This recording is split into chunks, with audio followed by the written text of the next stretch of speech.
Robert Harby and Thomas Pargiton had known each other well in youth. Indeed, they had once been devoted to each other. Then, for more than 20 years, their friendship had lapsed. On going down from Cambridge together, they had shared lodgings in London. Both had had to make their way in the world, but while Harby dreaded the prospect and would have preferred a safe civil service or academic career, Pargiton had looked forward avidly to competitive adventure. At Cambridge, Harby had envied his friend his ambitious temperament, but he soon began to deplore it. The tough-mindedness he used to admire at the university showed up in London as unscrupulousness, and some of the transactions in the city in which Pargiton had become involved struck Harby as certainly mean, if not positively illegal. He had not been sorry when one morning Pargiton abruptly informed him that he could no longer afford to live at such a bad address and moved to an ostentatious flat in a fashionable part of London. After that, Harby had seen less and less of Pargiton. At last, he only heard of him now and then. Once he saw his name in the papers in connection with a commercial case which hinted blackmail. Meanwhile, Robert Harby had gone quickly along the path which opportunity had first opened to him. He had been employed by a firm of map publishers which, thanks to the demand for new maps after the war, had prospered, and in course of time he had been taken into partnership. The firm had recently been putting on the market a series of guidebooks, and this enterprise, which had proved lucrative, was in his particular charge. It necessitated frequent journeys abroad, and it was on one of these expeditions, which combined business and pleasure in proportions agreeable to his temperament, that after 20 years he had met Pargiton again. Harby had just arrived at Dieppe one wet February afternoon when, looking out of his bedroom window, which faced the cobbled marketplace, he noticed a tall man in a brown coat buying sweets at one of the stalls below. His figure struck him as familiar, but when the man moved away to distribute what he had just bought among a group of children, Harby thought he must have been mistaken. The man in the brown coat walked with a heavy limp. He appeared now to be making for Harby's hotel. It was... no, was it? Pargiton.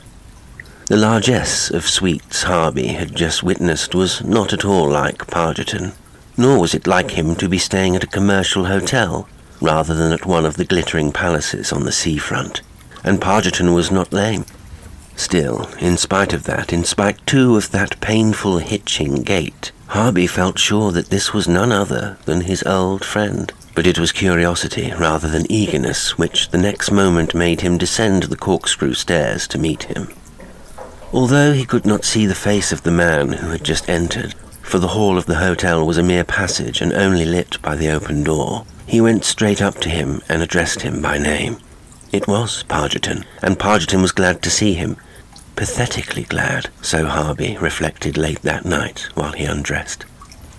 After meeting, they had repaired at once to one of the cafes under the arches which faced Dieppe harbour. There they sat and talked over aperitifs, dinner and cognacs, watching, through the plate glass, craft of all sorts gently rocking on the dark water, and now and then a train draw up, jangling and panting on the quay. Harby was starting early next morning for Caen.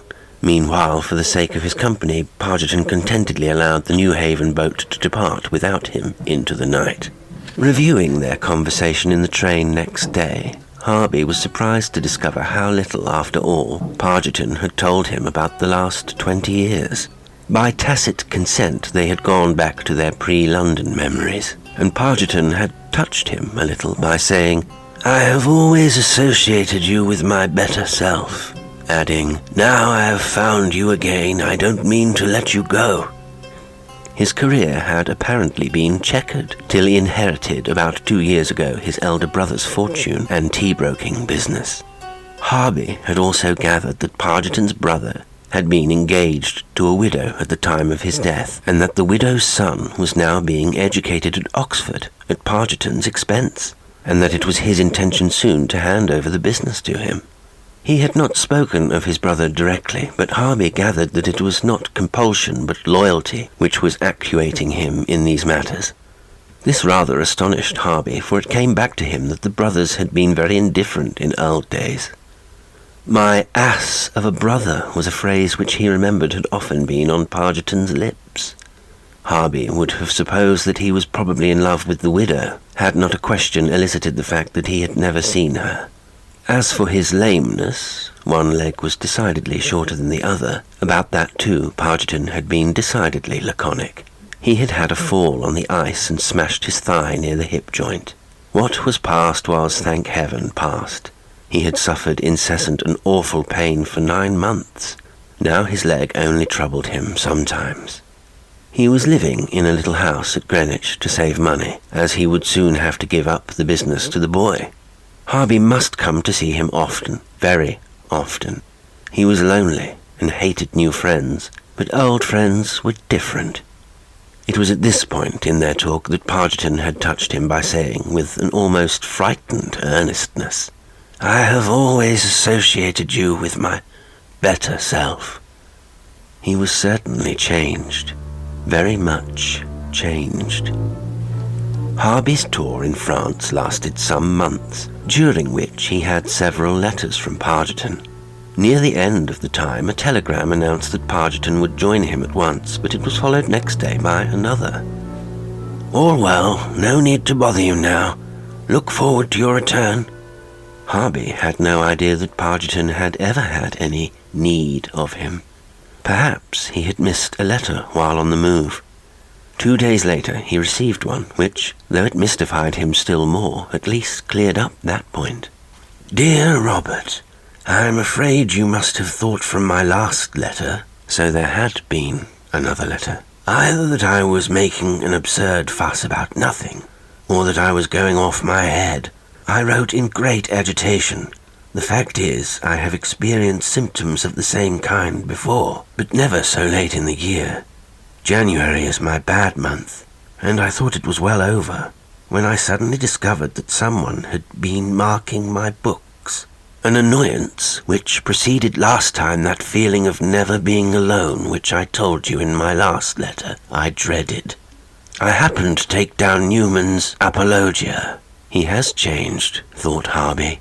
You remember perhaps the passage in which he tells how on one of his solitary walks the Provost of Oriel quoted as he bowed and passed, "Nunquam minus solus, quam cum solas." Well, in my copy these words were underlined in a brownish deep red ink. You will say I must have done it myself and forgotten, but I never mark my books, and I have never had red ink in the house. Never less alone than when alone. You can imagine how these words alarmed me. I hurriedly pulled out another book. I must tell you that on occasions I believe my hand is strangely guided. There was nothing marked in it. I turned over every page. In the 3rd and 4th I examined, I also found nothing. But in my Wordsworth, opposite the line, "That inward eye, which is the bliss of solitude," was written, in my own hand, the word "bliss," with an ironical exclamation mark after it. You will say that the fact that the writing was exactly like my own proves that I must have done it myself, perhaps in my sleep or in some strange state of unconsciousness. Of course I gave that explanation full weight, but listen. It was Saturday afternoon. I felt I could not stay in the house. I wired to my chief clerk, who is a good fellow, saying that I was unwell and asking him to come down to Westgate with me for 2 nights. While we were there, I was burgled. The loss was trifling: a suitcase, a suit of clothes, a shirt or 2, sponge, pyjamas. In fact, except that I had taken my brushes with me, the things one usually packs for a weekend. But that's not all. I must tell you first that I purposely tested my condition while at Westgate. I took a longish walk by myself and I felt all right. The sea air did me good. I had intended to keep the door between Sparling's room and mine open at night, but it was not necessary. I felt perfectly secure and slept well. The next day I sent my second wire to you. I returned to London on Monday with Sparling, but I begged him to come back to Greenwich with me for the night, as I was not yet absolutely certain that I should be easy in my own home. The maids met us with the story of the senseless theft. They had found the drawers in my bedroom pulled out on Sunday morning, and they had reported the matter to the police. The policeman on duty that night was a new man on the beat. He said he had seen a man come out of the house with a suitcase about 10 p.m, but had thought nothing of it. Now comes the extraordinary and disconcerting thing. The same constable came to see me to ask me the necessary questions, and the moment he entered the room, I saw him give a start of surprise. He recovered himself quickly and grinned in rather an insolent way. When I asked him point blank what he meant by his behaviour, he put on a knowing air and said, "I expect you can clear this little matter up. It don't seem a case for the police." I again asked him to explain himself, and went to the sideboard to mix him a whiskey and soda. It had the usual propitiatory effect, for he then said, rather apologetically, "Well, sir, the person I see coming out of that front door Saturday night was a gentleman as didn't walk quite easily." At this, my glass shook in my hand so that I had to put it down. I managed, however, to assert pretty emphatically that I was at Westgate with a friend that night. He noticed my agitation, and, smiling with a cocksure benevolence terrible to me, he replied, "Gentleman does sometimes find it handy to be in two places at once. Good evening, sir." I know I dropped into a chair like one stunned. How long I sat there I don't know. I cannot tell you now all the thoughts which rose in my mind in connection with what had happened. Had I better stay where I was or fly? You will see from the address at the top of this letter that I decided to return to Westgate. I have not been followed. The bad moments I endure are those when I first come into the hotel from a walk. Among the luggage of new arrivals, I am always terrified of seeing my lost suitcase, but I am afraid of becoming afraid again. Robert, after our long estrangement, I cannot ask you to leave your work and join me, but if old days still mean anything to you, as thank God they seemed to when we met, do not desert me. It is not in the name of affection I ask you to hasten your return and come to me. I have no right to anyone's affection, let alone yours, but take pity on me. Help me. Come. Wire that you will come. With you I am my better self. My old self. I feel it. Then I am safe. I must tell you that I took a Shakespeare to Westgate. This morning I picked it up, thinking it might distract my mind. On the page I opened I found these lines marked. "It will be short. The interim is mine. And a man's life is no more than to say, 1. I have not dared to look at any more. Below the signature of the letter was scrawled this P.S. I have not told you all. On first reading this letter, Harby concluded that Pargiton was going off his head, but on second thoughts he was inclined to suspend judgment. He would in any case be returning shortly to England, so he decided to wire that he would join him at Westgate. He left for England the next day. On the journey, his thoughts were naturally much concerned with Pargiton, and he reread his letter several times in the train. It was clear that he imagined himself to be the victim of some kind of supernatural persecution. Of course, the most plausible explanation of the facts was that he was suffering from incipient persecution mania, which had been intensified by the odd coincidence of his house having been broken into by a man who was also as lame as himself. The marking of the books was certainly an odd feature of the case, but it was probably self-justificatory evidence forged by the unhappy man himself to account for terrors peculiar to his state of mind. When Harby stepped off the steamer at Dover, almost the first person he noticed in the crowd was Pargiton, who raised his hand in a kind of solemn Roman gesture of greeting. He wanted to return straight to London. All attempts on the journey to talk of things in general broke down, and the presence of other people in the carriage prevented confidences. They dined in London, and Pargiton's spirits seemed slightly to revive, but he was not communicative. They drooped again on reaching Greenwich. His house was, as he had said, a small one, a semi-detached villa standing back from a road shaded by tall old trees. A short paved path led from the little gate to its pillared but modest portico. Pargiton's sitting room on the ground floor struck Harby as a delightful room. It was lined with books, and a large square mirror over the mantelpiece reflected prettily the green trees outside. Pargiton threw himself into a chair with something like a sigh of relief. "You're thinking I ought to be happy here. Well, I am, as long as you're with me. I wish, old fellow, we could live together as we used to in old days. Anyhow," he added, "don't leave me yet a while." "About your letter," Harby began, but Pargiton seemed reluctant to discuss that and proposed a game of chess. "Just like old times," he said, setting the men. "It is the best dope in the world," and for half an hour he appeared to find it so. Then he suddenly jumped up before the game was finished and said he must have a breath of fresh air before going to bed. As soon as the small iron wicket had clicked behind them and they found themselves in the road, Pargiton, taking his friend's arm, said, "You noticed my postscript. I think now I can tell you everything. I have what I want now, yet it has come to me in a way which has robbed me of all power to enjoy it. You remember I was very set on getting on. I was reckless, unscrupulous.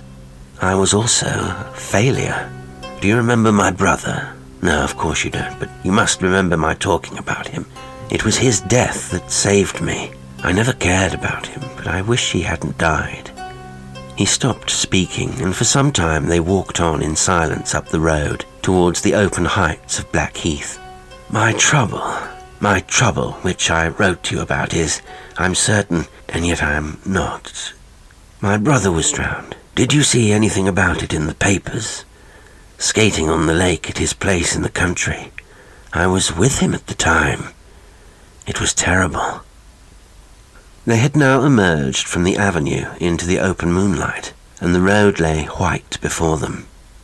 Harby's eyes had been for some time fixed on the ground, for he had been filled with that uneasy feeling which possesses us when a companion is endeavouring to speak openly, and yet is obviously unable to do so. He could not meet Pargiton's eye, who was continually turning his head towards him, as though he hoped to see that he was conveying more than he had actually succeeded in saying. "It was terrible," he began again. "The ice broke whenever he tried to hoist himself onto it." But Harby, though he heard the words, hardly took in their meaning. His eyes were fixed on what was in front of him. He stopped in amazement. Their united shadows had unmistakably 3 heads. "It was my fault too," Pargiton went on, still trying to read his face. "I challenged him to a race. If I had not fallen myself and broken my thigh, I should have been done for too." Part of the composite shadow slowly elongated itself, and a pair of shoulders appeared beneath the extra head. Harby felt a grip on his arm. Pargiton had jerked him around. "Don't you understand?" he said, in a voice of extraordinary tension. "It was partly my fault. My fault. My God, man, what's the matter with you? Listen, you must listen. It seems to me now that it is possible that I am tortured by the suspicion that I believe I knew the ice near the other side of the lake was unsound." Harby again turned his eyes from the agitated man beside him to the road. He was about to point to the shadow when a cloud covered the moon. Perhaps it had been fancy. Yet at the back of his mind he still thought he had seen what he had seen. Anyhow, the cat was out of the bag. Pargiton had made his confession, or as complete a one as he could bring himself to make. They presently turned back and descended the avenue together. It was not abhorrence that Harby felt for his companion, or if it was so mixed with pity that it amounted only to a neutral feeling of indifference. But the sensation of Pargiton's arm in his had become unpleasant, and he could hardly listen to what he was saying. Pargiton was talking volubly about his past life. He did not mention his brother again, but he began to pour out an account of all he had done and regretted in the past. The past was the past, that was the refrain. A man could make a fresh start, couldn't he? He, Pargiton, was certainly now a different man. Hadn't Harby himself noticed that? A man might be too hard on himself, mightn't he? Might fancy he had been baser than he had been, especially if there was really a lot of good in him. By the time they reached the house, Pargiton had talked himself into a sort of wild gaiety. When they parted on saying good-night, he wrung Harby's hand with an earnest squeeze, which made him more anxious than ever to leave the next morning. Pargiton was still standing in the hall. To feel those imploring eyes upon his back as he ascended the stairs was bad enough. To return their gaze, impossible. He passed the landing corner without looking back. How, in what words, should he tell Pargiton in the morning that he could have nothing more to do with him, that he must leave him to his fate? Was it horror at his crime, he asked himself? Harby was quite certain he was guilty. Or fear of having to share some horrible experience with him that lay behind his resolve to go. In his mind's eye he saw again that third shadow detach itself from their combined shadows upon the white road. Was it then merely fear? In that case, ought he to yield? Did he care for Pargiton? No, that was over long ago. Yet he had undoubtedly begun a kind of friendship with him again. At any rate, he had roused in the wretched man some hope that he would not be in the future left utterly alone. What was the decent thing to do? Of course, he could make work an excuse tomorrow, and the easiest way would be to say he must go up to London, then wire that he was detained. But Pargiton would guess, he would insist on coming with him. To be followed about by a haunted murderer was unbearable, yet he could not blame Pargiton for clutching on to him. What ought he to do? He remained awake for hours, so it seemed, his thoughts revolving round and round the same problem, only sometimes interrupting them to strain his ears to catch some tiny noise or other in the dark. Once or twice, when his thoughts were busiest about his own predicament, he had been nearly certain that he had heard, not the dreaded creak of Pargiton's footsteps on the stairs, but a strange, low, ringing sound. And twice he had switched on the light, but when he concentrated upon listening, he could hear absolutely nothing. At last, without knowing it, he must have fallen asleep, for he found himself standing on the edge of a sheet of black ice. The moon was up, yet daylight had not quite left the sky, and a white mist lay knee-high round the shores of a long lake. Someone was waiting there in a creeping agony of excitement, but Harby could not tell whether it was he himself or another who was experiencing this horrible sense of expectation, for he seemed to be both the man he saw and a disembodied percipient. Again his listening attention caught faint at first, that low, sweet, ringing sound. It was coming nearer now, growing louder, and mingled with it he could distinctly hear the hiss of skates. Presently he too was moving, travelling with effortless rapidity over a hard, slightly yielding surface. He felt the wind of his own speed against his face. He heard the bubbles run chirruping under the sweep of his strokes, and tinkle against the frozen edges of the lake.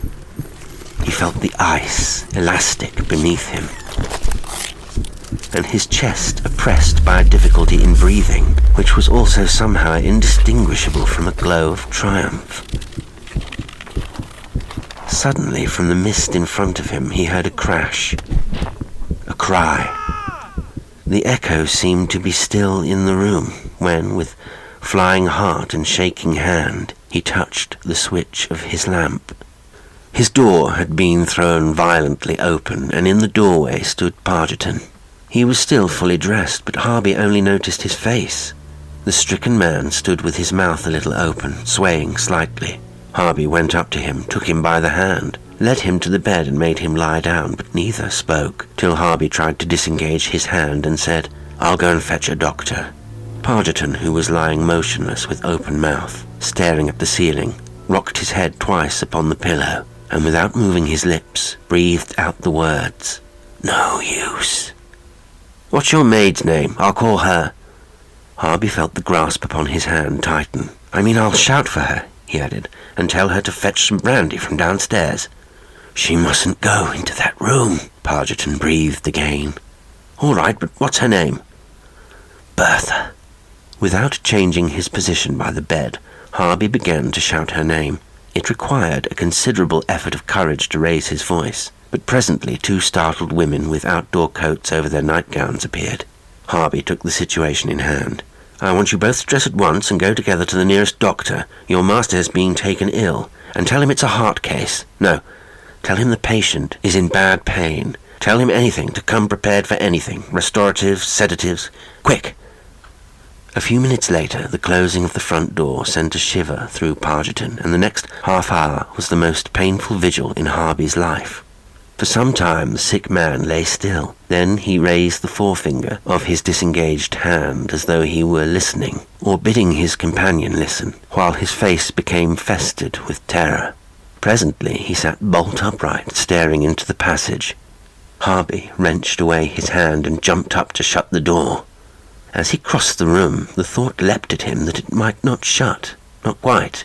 So vividly had those staring eyes imprinted even for him upon the framed oblong darkness the sense of something on the threshold. Terrified himself, he flung his shoulder at the door and slammed it with a crash that shook the house. Pargiton sank back in a state of collapse upon the pillow. He seemed to have lost consciousness, and Harby made no attempt to rouse him from that happy state. A little later, the sound of the doctor's footsteps on the stairs, however, did so only too effectively. All 4 of them found themselves engaged in a struggle with a wildly delirious man. At last they succeeded in holding him down, while a strong morphia injection brought at last relief. The doctor remained until a trained nurse arrived, and the dusk of early morning had already begun to brighten into day when he left. The same day, Pargiton was removed by 2 trained attendants to a home for mental cases. It was an inexpressible relief to Harby to find himself again in his own rooms. He went straight to bed, utterly exhausted, and awoke from a short sleep with steadied nerves, though with a strong reluctance either to think over what he had been through or to be alone. He decided to wire to ask an old friend who was married to a particularly sensible and cheerful wife and surrounded by children of all ages to receive him for a few days. The suggestion was warmly accepted, and Harby caught a late train. His hosts were puzzled by his looks and the suddenness of his visit, but they were kind enough to ask no questions, and a few days in their company did much to restore his equanimity. The first report he received of Pargiton, he had left directions that he should be kept informed, told him little beyond the fact that the condition of the patient was considered grave. The second, that he had had no more violent attacks, but that his despondent condition required the constant presence of an attendant. His physical state was also alarmingly low. The third report enclosed a letter from Pargiton himself. It ran as follows. My dear Harby, I have enjoyed today and yesterday a peace of mind such as I have not experienced for a long time. I know what is the matter with me, and you know, but those who are looking after me do not. I know too that my release is near, and I have an inward confidence that it will not come in too cruel a way. I have paid my awful debt. My death is but the small item which still remains due. The worst is over. But I should like at least one other human being to know how bad it has been, and especially that you, my old friend, should know what I have had to endure. It may help you to think more mercifully of one whom you have reason to number among the basest of men. Verbally incomplete as my confession was on our walk at Greenwich, you grasped the whole truth. I was aware of it as I watched you go upstairs to bed that night. And when you did not turn to look back at me, I knew that I had lost even the little claim I had upon your sympathy. I find some difficulty in describing my state of mind at that moment. My confession, shirking, halting, for it concealed from you my certainty of my own guilt. Lying as it was, had brought me extraordinary relief, and my courage had been artificially heightened by the whiskey I had just drunk. I saw that I was repulsive to you, but depression at that was quickly succeeded by hope. I went into my room and drank another whiskey and sat down in that big chair which faces the looking glass over the fireplace. My thoughts were busy with all I intended to do to atone, with my plans for that boy and his mother, the woman my brother intended to marry, and for you. I have no doubt I was maudlin. But you cannot imagine how sweet it was, even for a while, to feel that I was not a scoundrel. The persecution I have suffered has not come from my poor brother, I am certain. The very nature of it had from the start pointed to a very different origin, even if the revelation I am about to describe had not occurred. Had I been pursued by his revengeful spirit, believe me, I should not have suffered so much, for I am capable of feeling enough genuine remorse to have bowed my head with recognition of its justice. No, my persecutor has been a being so intimately identified with myself that escape from him, or it, has been impossible, and propitiation a contradiction in terms. I have been pursued and tortured by a being who has as good a claim to be myself as the Pargiton you know, but who is now utterly repellent to me, and to whom every attempt on my part to disassociate myself from him. Can you imagine the horror of this to one who longs, as I do, to have done with the past, gives an intensified power of independent action? After every attempt I made to make amends, I have felt his power grow stronger. It was not until I first tried to help mother and son that I was conscious of him at all. I think now that it was because in your company I was a better man that he came so close to me after we parted. What followed my confession to you, which was the greatest effort I ever made to reconquer self-respect, you shall hear. How long I had been sitting in my chair planning how I should give up my ill-gotten wealth and lead the life of service, pure devoted service, which seemed miraculously open to me, I do not know. Perhaps I fell asleep. My sleep has been very poor and thin for a long time, hardly filming over a riot of thoughts and consciously created images. My future life was unrolling before me in comforting colours when suddenly the series of pictures was shattered by the clash of the iron wicket in the front of the house. I did not start.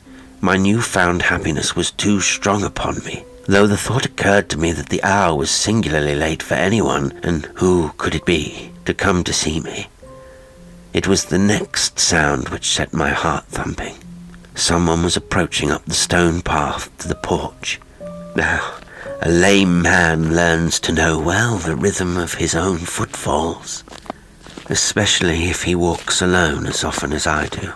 A heavy step, the click of a stick, a scraping light step, and then a heavy one again. Harby, those approaching steps were my own. I heard the grate of my latchkey in the lock, and the heavy breathing of a cripple pausing on the mat.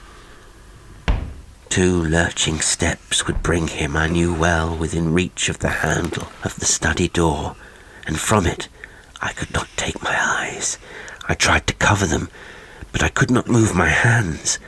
I heard a stumble, a fumble. The brass knob turned and the door began to open slowly. Nothing came in. There are moments of terror so dreadful that nature in man cries out, "This can't be true," and I pray for all men that our death may not be such a moment. But there is, believe me, a terror beyond that, one which carries with it a sensation of absolute certainty, against which the brain can raise no protest of frantic disbelief. I spun round in the agony of one who, not finding his assailant in front, looks behind, and I saw a face, an awful face. It was mine. Oh, sweet relief. I knew in an instant it was my own reflection in the glass. That wild, white face was mine. Those glaring eyes were mine. I was still alone. But the profound relief of that moment of recognition did not last. While I was still staring at myself, holding myself at arm's length from the mantelpiece, I thought the lips of my reflection smiled. When I put one hand to my mouth to feel if I too was smiling, the gesture was not repeated by the figure in front of me. The next moment that ultimate terror was on me with the spring of a tiger. Though both my hands were clutching the mantelpiece, and I could swear to the chill of the stone beneath them, the hands in the mirror were slowly stretching out to reach me. I heard a crash. I must have fallen. I don't remember picking myself up. When consciousness returned, I was standing at your bedroom door. You know the rest. I have only one more thing to tell you. Lying here in this place where everyone is kind and no one understands, I have been thinking things out. Those hopes of a new life were all false dreams. I could never live such a life. I see what I must do. I understand now that to go on defying my past self, though every act of defiance intensifies his power to destroy me, is my proper expiation. And when I think of him in that light, I am no longer afraid. What is death without terror? Nothing. An event that isn't part of life. Even my weakling's confession to you almost enabled him to get his hands upon my throat. I have written to my brother's wife, for so I always think of her, telling her how and why the idea entered my head of luring my brother onto ice I had tested and knew did not bear. I have not spared myself. I have, of course, left everything I possess to her and her boy. My end, therefore, is now certain. If you care to see me again, come. Don't think that I am asking for or depending upon support. When Harby read this letter, he wired to say that he would be with him that afternoon. But a telegram which crossed with his informed him that Pargiton had died in his sleep the night before. What had been, Harby wondered, his last dream? In his coffin he looked stern and peaceful, but the faces of the dead tell us nothing. Today's story was Pargiton and Harby by Desmond MacCarthy. It was read by Jasper L'Estrange. If you enjoy the show, why not become a patron on Patreon and gain access to exclusive content? It's the surest way to help me keep creating. You can also buy me a coffee, like, subscribe, comment, share, follow on social media, and read the description for more information about the show and how you can engage with it. Until next time, sweet dreams.